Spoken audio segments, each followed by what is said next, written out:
Well, good afternoon, everybody, and I'm very pleased to see there's quite a few of you online to see the display this afternoon, and I must thank Matthew for putting it all together for our enjoyment. So I'm going to mute myself now and over to you to continue the meeting. Thank you.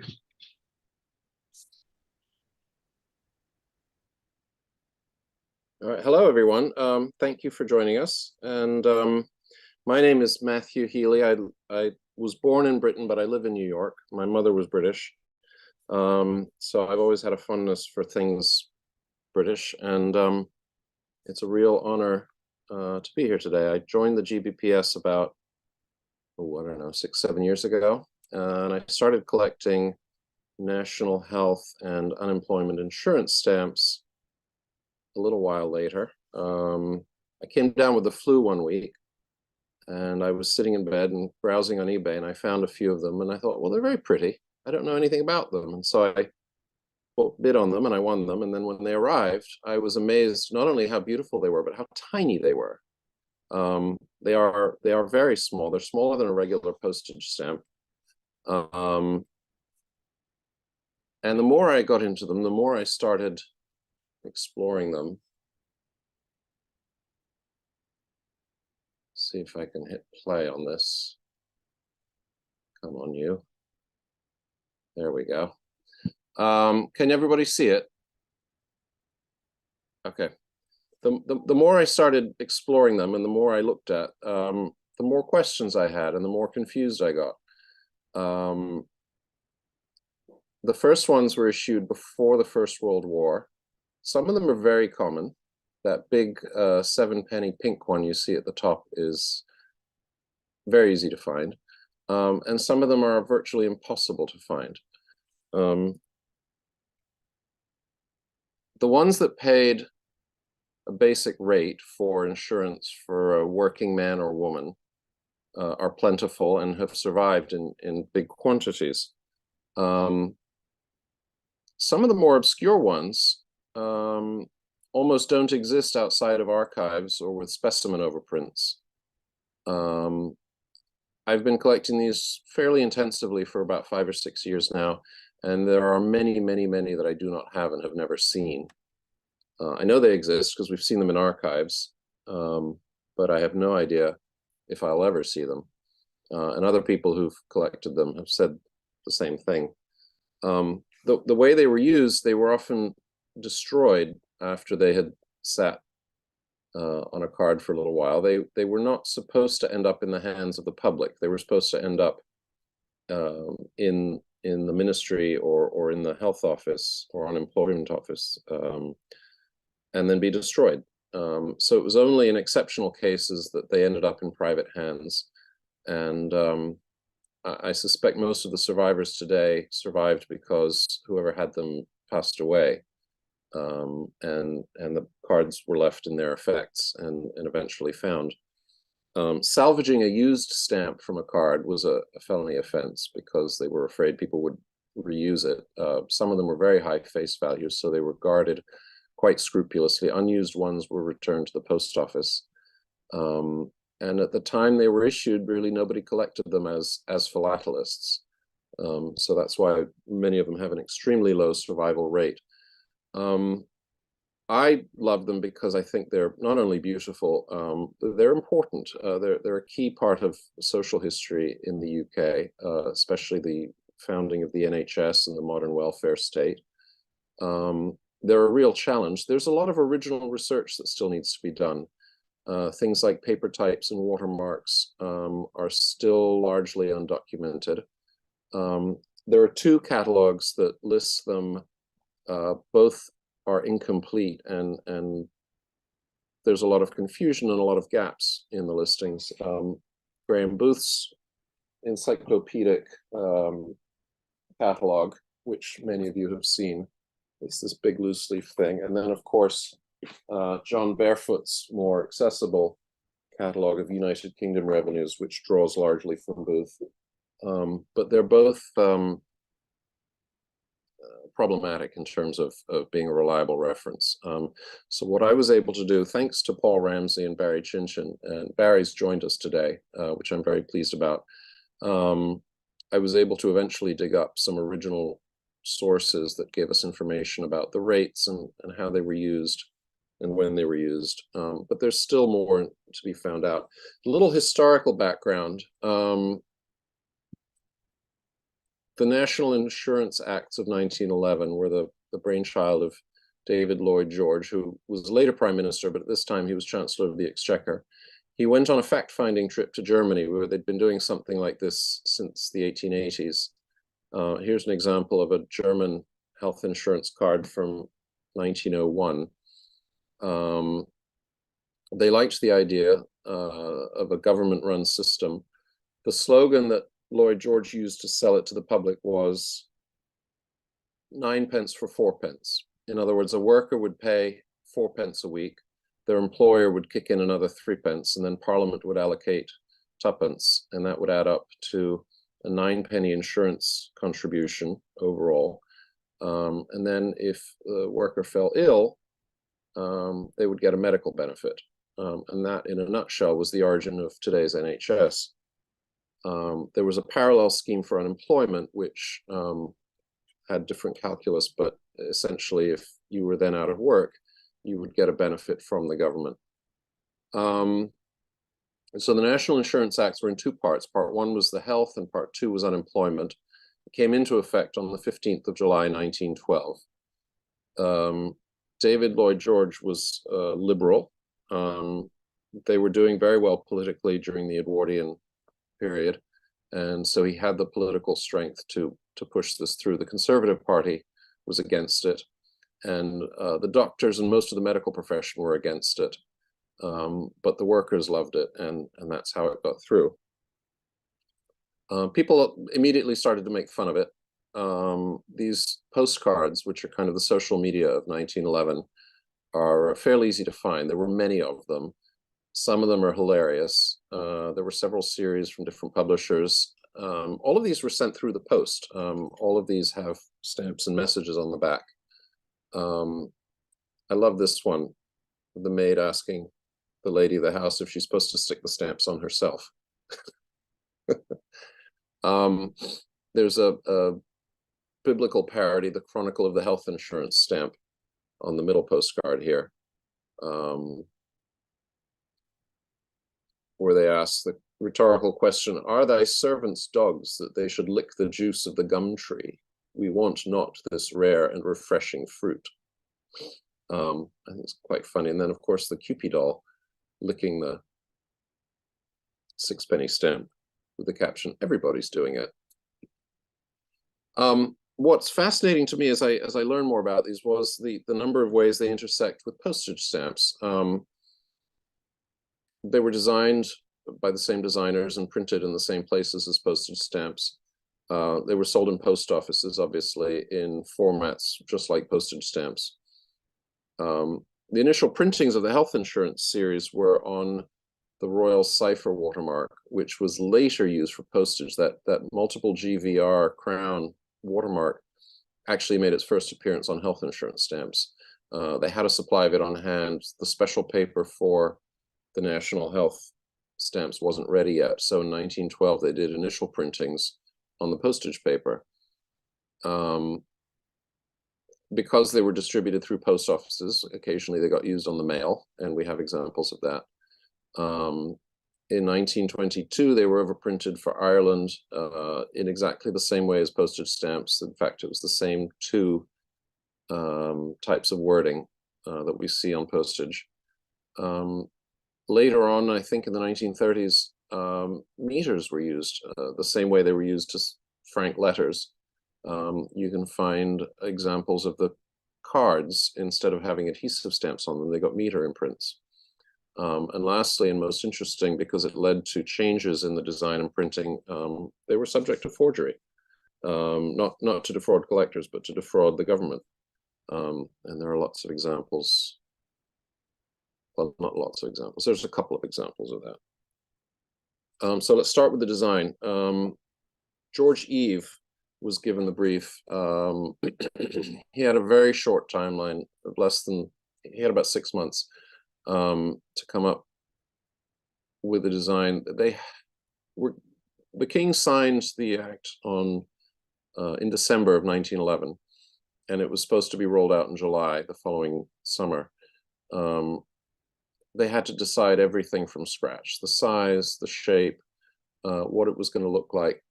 They needed somebody they could rely on to do it quickly, and George Eve fit the bill. The initial request was to have a blank space in the design like the post office receipt stamps did, so that the watermark would show through. And they quickly realized that the tiny size made that impossible. Eve had just recently done the pillar and wreath frames for the definitive postage stamps of George V. He was also working on the postage due labels at the time. The Royal Mint was making the dies and plates, as we know from the debacle surrounding the Downy Head postage stamps. They struggled with this. They didn't really have the expertise that De La Rue had before they lost the contract. The initial printings were done at Somerset House, and then a small firm called Waterlow Brothers in Leighton picked it up. And it was on the strength of their success in printing these insurance stamps that they were then given the contract subsequently to print the seahorses. So that's another point of intersection. These, which I only just acquired from the recent Stanley Gibbons sale, are a pair of essays from Eve showing initial designs for the National Health Stamp. There was a good deal of back and forth with the bureaucrats, which I outlined in an article I published last year in the Collectors Club Philatelist, trying to decide on what the design should show, if it should show a profile of the king, if it should just show the crown, if it should show a royal coat of arms. Eve's background was as a bookplate designer, so he was able to come up with some proposals quite readily, showing different options. We see the heraldic emblems, the rose, the thistle, and so forth. The cherubs are kind of cute, although I'm not surprised they went away. But we see in the left-hand one the snakes, the serpents in the cup that we do see on the final design. Here are some color trials from Somerset House. The three on the brown paper are on the brown card are printed frames with hand-drawn numerals in the middle, printed in different colors. They were trying to get the shade right. That 1 shilling on the right is not the issued colors of that stamp, but I love the notation of Bartolozzi Brown is one of my favorite color names. Bartolozzi was a 19th century painter who was quite popular at the time, and apparently that was his favorite shade of brown. Some of you will recognize the style of these pages from the Robertson presentation album. He was an engraver at the Royal Mint, and when he retired, they gave him this book of souvenirs. These show us a number of interesting things, the progression of the dies. There's a note, the one on the left, that's the frame for the high value stamps, and it says outside manufacture. So the Royal Mint didn't make all of the dies and plates. They made the low value ones. I don't know who made the high value ones. Haven't found that information yet, but it was not the Royal Mint.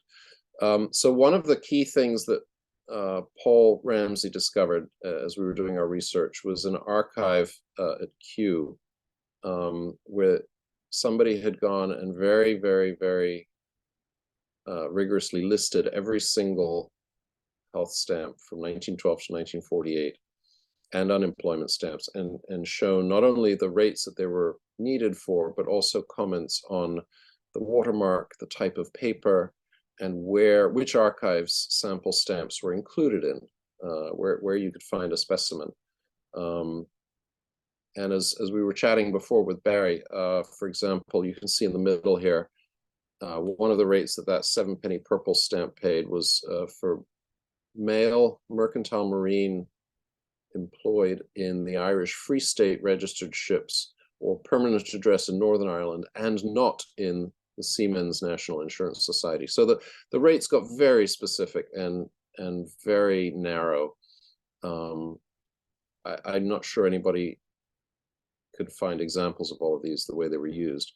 There are also footnotes at the bottom. You can see some of them had overprints in Irish, and some of them had overprints for the Isle of Man. And again, this information is really key. There are actually 4 different archives on the right-hand side of this page mentioned. His Majesty's Stationery Office, the GPO headquarters, the Ministry of National Insurance, and the Inland Revenue all held archives of these.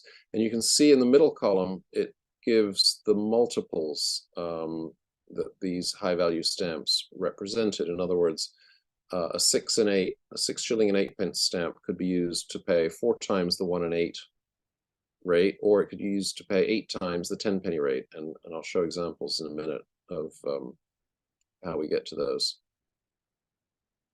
Here's another page and another page. I won't linger on these, except to say this is the first page of the unemployment insurance stamps.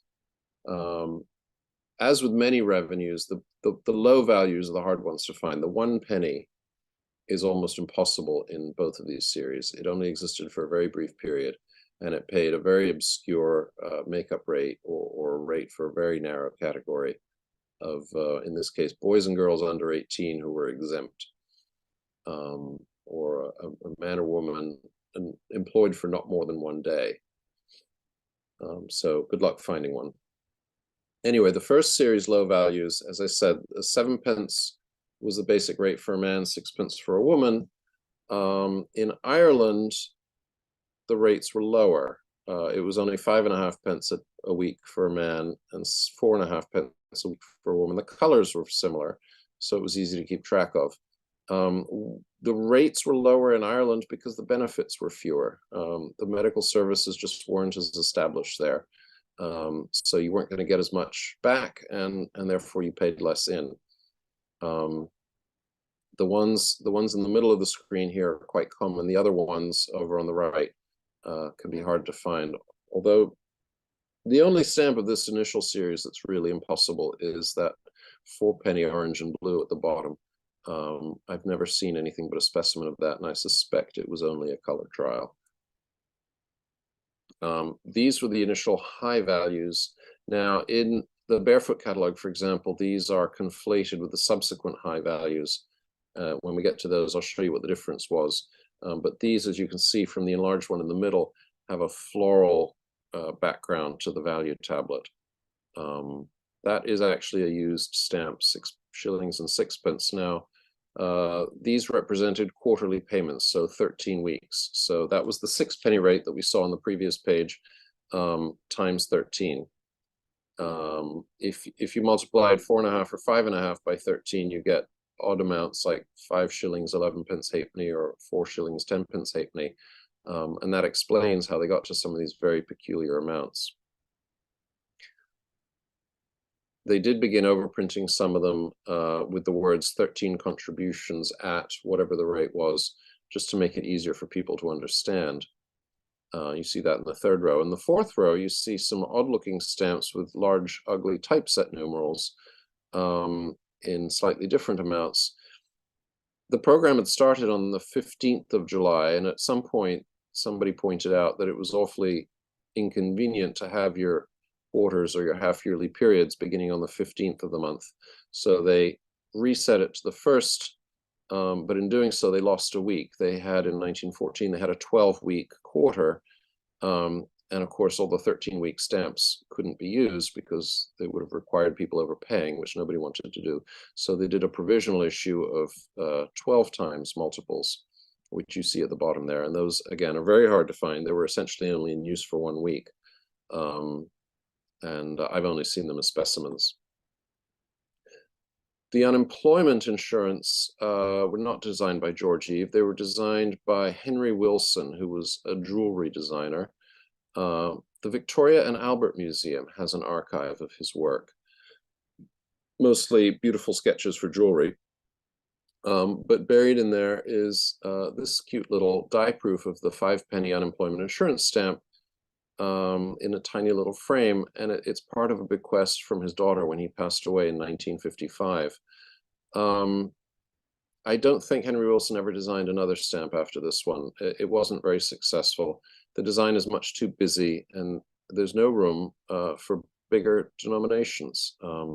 and we'll see in a minute what a problem that was. The ship in the middle, I think, was supposed to be representative of the Board of Trade, which initially had the unemployment program under its supervision before the Ministry of Labor was created.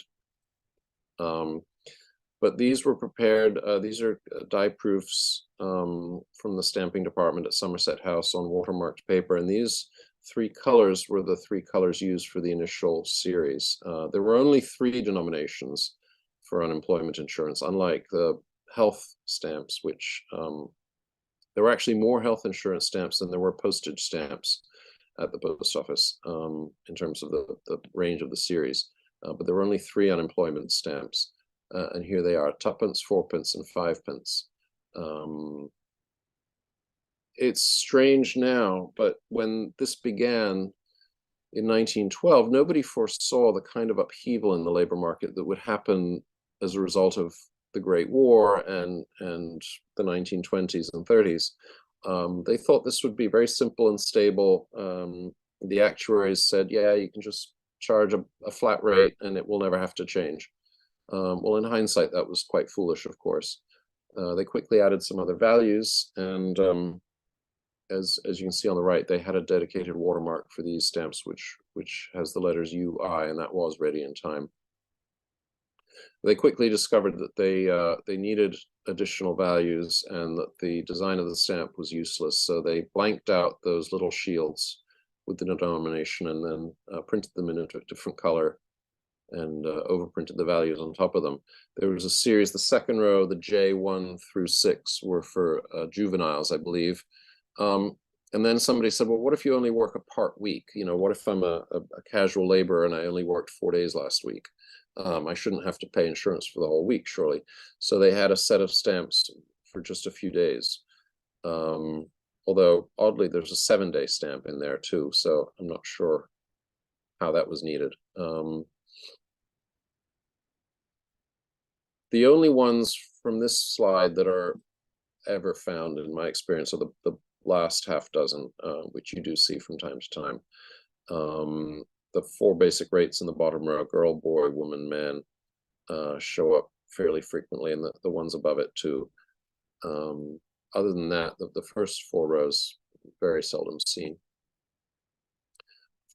This item is not in my collection. This is a wall poster, looks homemade, and judging from the stamps it has, must have been done around 1937. But the stamps were distributed through the post office network, and this shows this was made presumably by a local postmaster or postmistress using the specimen stamps they were given to show the public what was available. And it's quite interesting. It's got the postage at the top, obviously, and then we see postage due. We see the health insurance series, about a dozen, some unemployment insurance stamps there, and these are the later ones, which we'll get to. Then there's a series of agricultural unemployment stamps, the income tax, a few random revenues, and then, of course, the entertainment stamps, including the very rare 8 and 10 shilling ones. The first mention in the post office guide of the availability of the health and unemployment stamps comes in 1913, and there's an excerpt there giving the denominations they had for sale. Again, we can see there's about a dozen health stamps and only 3 unemployment stamps. It mentions the different ones available for England, Wales, and Scotland and Ireland. And it says any other denominations required can be obtained on 2 days' notice. So they were fairly good about letting the public get what they needed. But I'm not sure, as somebody mentioned earlier, I'm not sure you were allowed to buy the ones you didn't need. So they didn't really make it possible for collectors to just walk in and buy stamps. Here's some examples of partial sheets. The 6-penny health stamp and the 7-penny unemployment are all over printed specimen. I'm not sure where these came from. There's a handwritten notation in the margin. It says original design with shaded value panel, 1912. But what you can see from these is that the sheet format was, these are quarter sheets, so it was 10 by 12 as was postage, and then down the middle, the double wide sheet was a row of ladders like you see on the Jubilee issues and the Edwardian issues, except for the bicolor stamps, where you can see in the middle here, the bicolored stamps didn't have those ladders. They just had the double row of bars representing the two colors. Sometimes you see marginal cuts in the bars, which resemble the kinds of cuts they use on the Edwardian series of postage. Even though these were a smaller size than the postage stamps, the sheet layout was the same pattern. They were also distributed in rolls. There's a mention from a post office guide of 1930 that rolls can be obtained in the following denominations, and very, very few of these have survived. That's a coil leader that Andrew Lager sold me a couple of years ago. Very hard to find. Barry does show 2 or 3 in the papers that he's got collected on the GBPS website, but I've never seen them. So how were they used? They were put on cards like this. The cards were retained by the employer. The cost was split with the employee. So in the case of a 7-penny stamp like this, 4 pence would be deducted from the employee's salary, and the other 3 pence would be paid by the employer in the cost of the stamp. Women were 6 pence. The gender disparity in the system was entrenched from the beginning and lasted all the way through. I'm not sure what the rationale behind the gender disparity was, except that men's labor was valued more than women's labor was at this time. As I'd mentioned earlier, I'm not sure how these survived, except David Williams, who presumably is no longer with us, might have withdrawn it from his employer when changing jobs, or if he fell ill, and then never passed it along to the next office that was supposed to get it. He might have died in the war. We don't know. But these are all signed 1914, 1915. The interesting thing we can see from these dated signatures that the stamps were supposed to be applied once a week, but in reality, that didn't happen. They were applied every other week, or sometimes you see them in blocks, indicating that they were put on retroactively at the end. Here are some of the more elusive types of cards. The one at the top that says E and then in parentheses L. Class E was for a woman. L was an indication that she was a low-paid woman, and if you read the fine print at the top of the card, it says she earned not more than 2 shillings a day. So she paid a reduced rate of 5 pence a week. That's a card from 1913. The lower card here, class AM, the A was for a working man, and the M was for somebody in the mercantile marine. And it says, if you read the fine print, this was for masters, seamen, and apprentices serving on foreign-going ships or ships engaged in regular trade on foreign stations. And that's a more interesting card. He paid a reduced rate of 6 pence. And he's got a couple of the multiple rate stamps there. He's got a 1 shilling, which was 2 payments of 6 pence, and then he's got a 6 and 6 for 13 payments. So you can see he put them all on at the same time, because it's just signed across the group of them together. And that's fairly typical. They would have just paid the whole lot at the end. Sometimes if they were switching jobs, or if their cards got mislaid or didn't go to the right places, they could get an emergency card to put on a single stamp or a single multiple rate stamp. And these were to make sure that they didn't miss a week and thereby jeopardize their benefits if they should then fall ill or become unemployed. They wanted to make sure they stayed current. And interestingly, these emergency cards actually, I think, have a higher survival rate because of the circumstances in which they were used when somebody was in transit and then they didn't get turned in as they were supposed to. and they've come down to us. So what was all this in aid of? If you got sick, you got medical treatment. Trying to show the context of these, I think, is important. Here we've got a medical ticket, which was issued to somebody in 1913, and then presumably they were supposed to give it to their doctor, and in this case they didn't. They could get sanatorium care, they could get sick leave.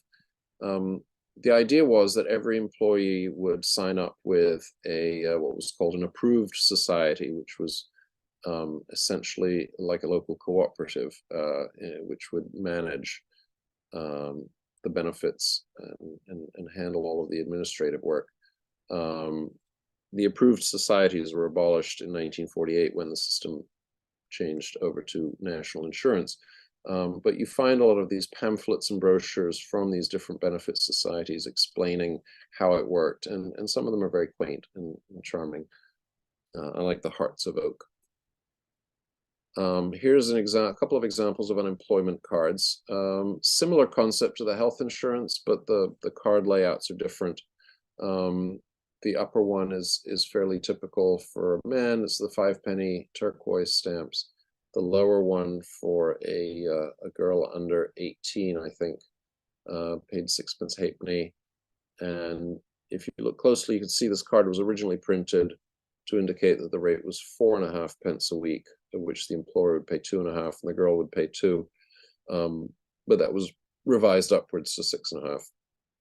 That card is from 1921.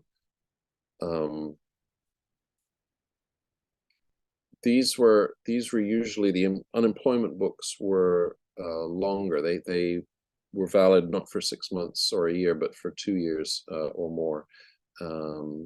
So I think, I don't know enough about the details of the unemployment system, but I think they were retained for longer periods. If we go back to looking at the specific stamps, so after the Great War, the health insurance stamps were slightly redesigned. The numerals, as we can see, are much more legible. The higher values, instead of that fussy floral design in the value tablet, now have just a solid color. These are not distinguished in the barefoot catalog listings, though.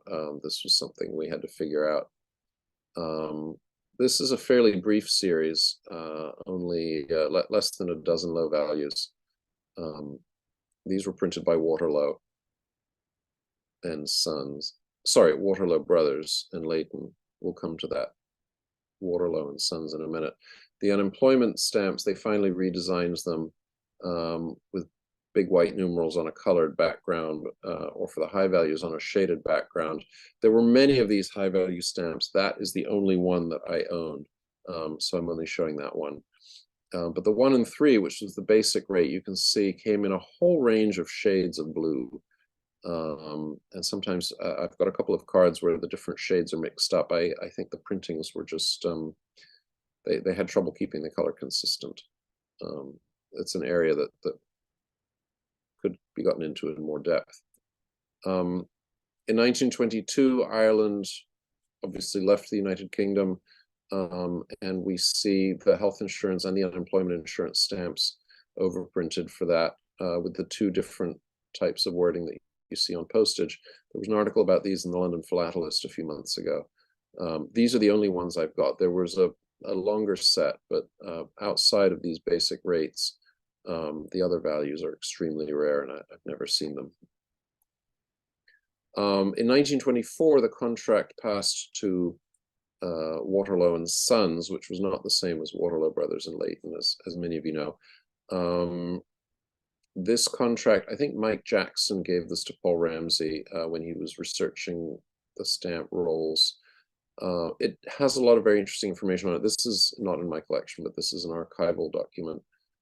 It shows, interesting to me, on the left there, if you look closely, you can see the 4-penny stamp was printed in a quantity of 1 single ream of 500 sheets. That was it. Meaning if we go back, that 4-penny orange stamp at the top there in the middle, with the new watermark from when Waterlow and Sons took over,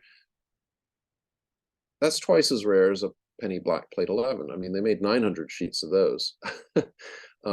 So these are some very rare stamps. When this contract changeover happened, they reconfigured the plates and they introduced this new watermark, which you can find. It would call it continuous NHI, and it's usually reading either up or down on the Waterloo printings.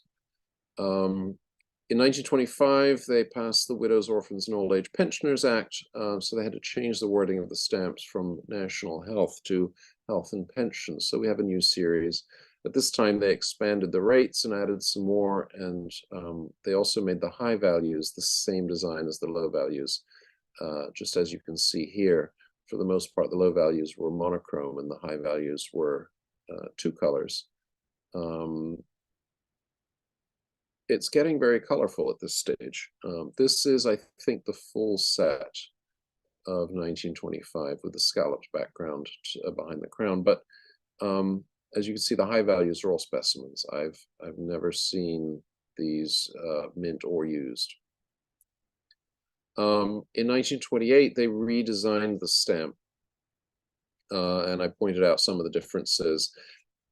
They cleaned it up, they made it lighter, and I think the reason for this was because they were switching to high-speed presses, and the old design was just clogging up, and it wasn't working well. So they had to simplify it and lighten it. At this point, we get lots and lots and lots and lots of new stamps. This series that began in 1928 went on until 1946, and over 120 different values and colors. The little cascade down the middle of the screen here are the basic rates, which also started to increase more rapidly. Those stamps in those in the middle there are fairly easy to find, all of them, from the basic rates. On the right, some of the more arcane ones can be extremely difficult to find. Some of them are only found as specimens or school specimens, and many of them I just don't have at all.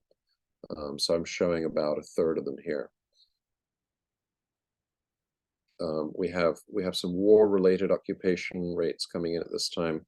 And as you can see, if you look at the table at the end, there was a big jump in 1946 in the rate. It almost doubled in less than a year. And that was partly due to the post-war inflation and partly due to the fact that they were beginning the overhaul of the social programs and increasing the benefits, so they needed to increase the income.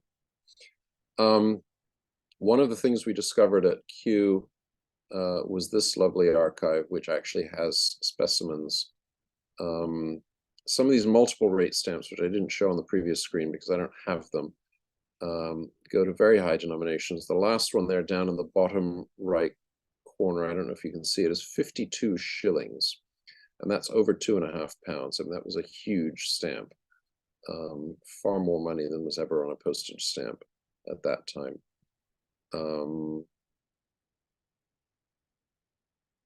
This shows some of the rates and the purposes that they were used for.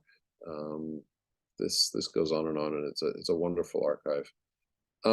These post-war ones, these wartime ones are fairly common. You can find cards like this from 1945, 46 on eBay any day of the week. The rate changed in the middle of the year. It went from 1 7 to 1 8 for women, and from 2 shillings to 2 2 for men. These are quite common. What are much less common are cards from this period using the multiple rate stamps. And if you look closely, you can see there are stamps on these cards for 2 contributions, for 8 contributions, and for 13 contributions. And if you add them all up, they work out. They're a full year. They're the equivalent to this, but consolidated into those single stamps. There are some of the stickers in the middle, which have the little green diamond on them. Those were labels for missed weeks. If you were out sick or if you were on holiday, you didn't have to pay the health insurance, and you marked it with that so that whoever was checking it later would know that you didn't just neglect to pay. I promised to tell you a little bit about meters.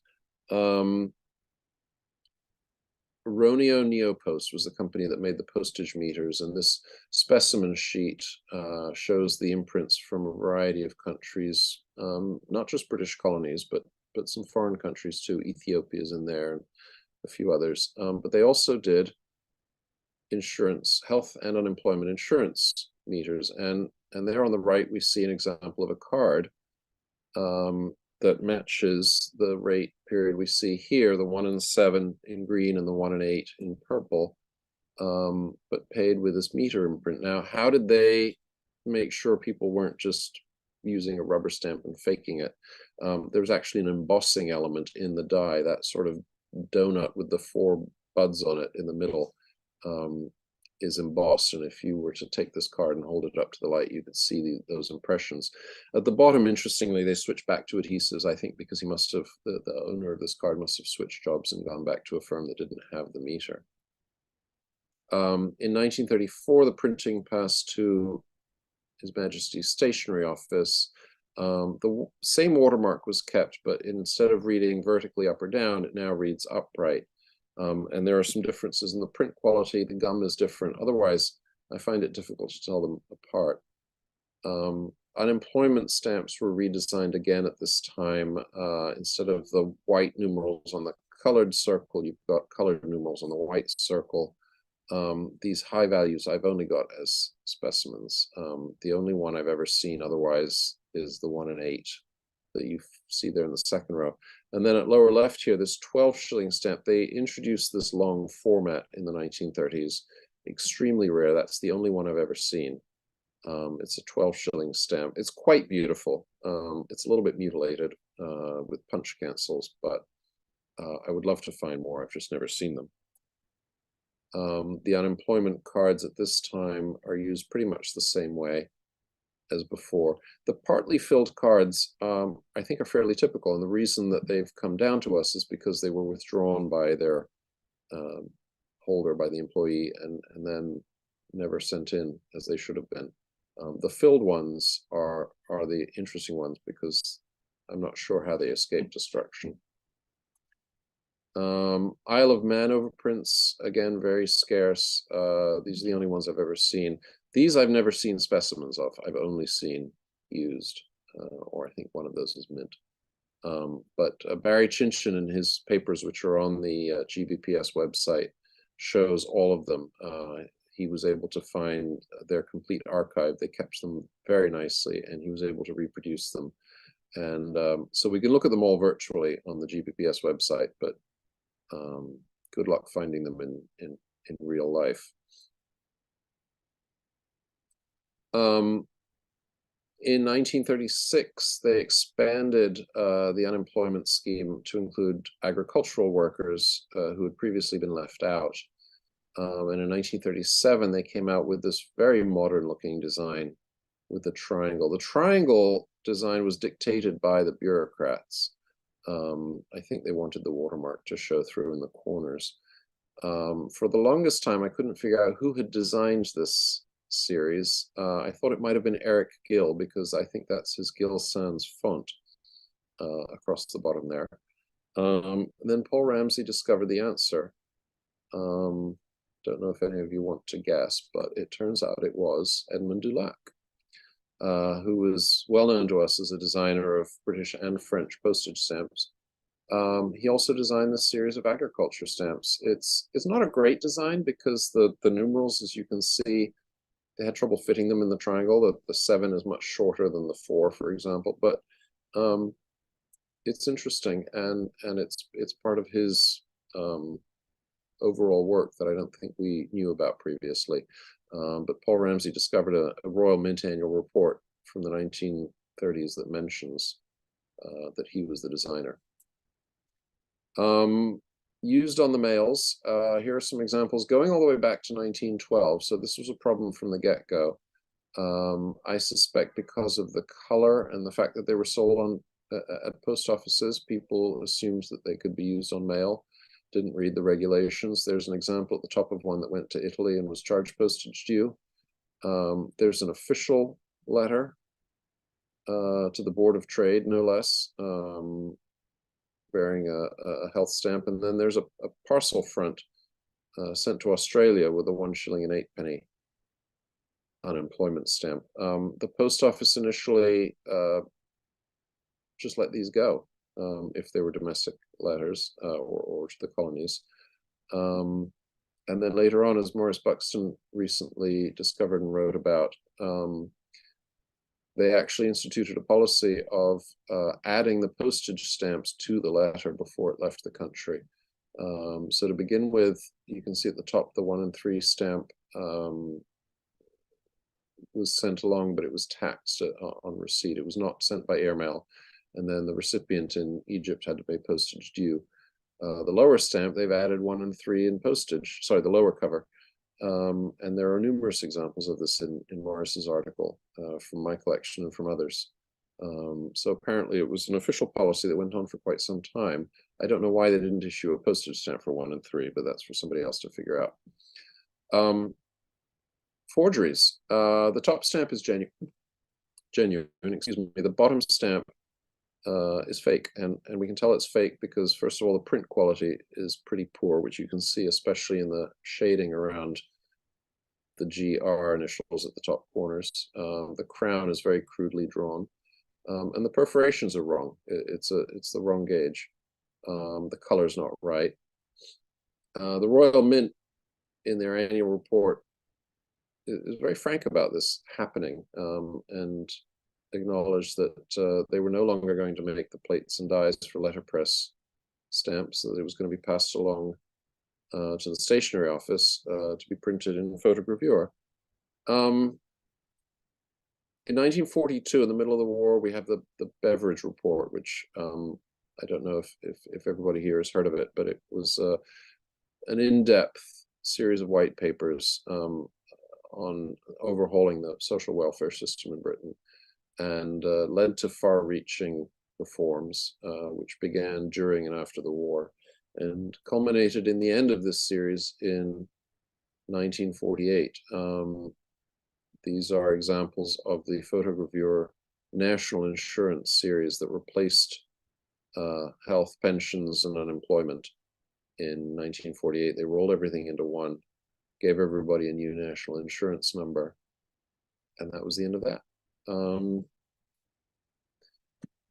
What to look for? These are the rare ones, these high values. This is not a pair of stamps I own. This I saw it on an internet chat board. Somebody had it and said, "What is this?" And the question was answered, but I think the owner of it was not impressed with the true rarity of it. These are very hard to find, these high values, especially used.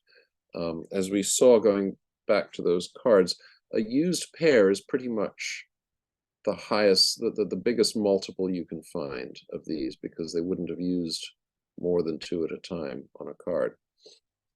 This represented half a year's payment, and I'd love to see more of these, but they're just not around. So if anybody finds them in a shoebox, let us know. That's it. Thank you all.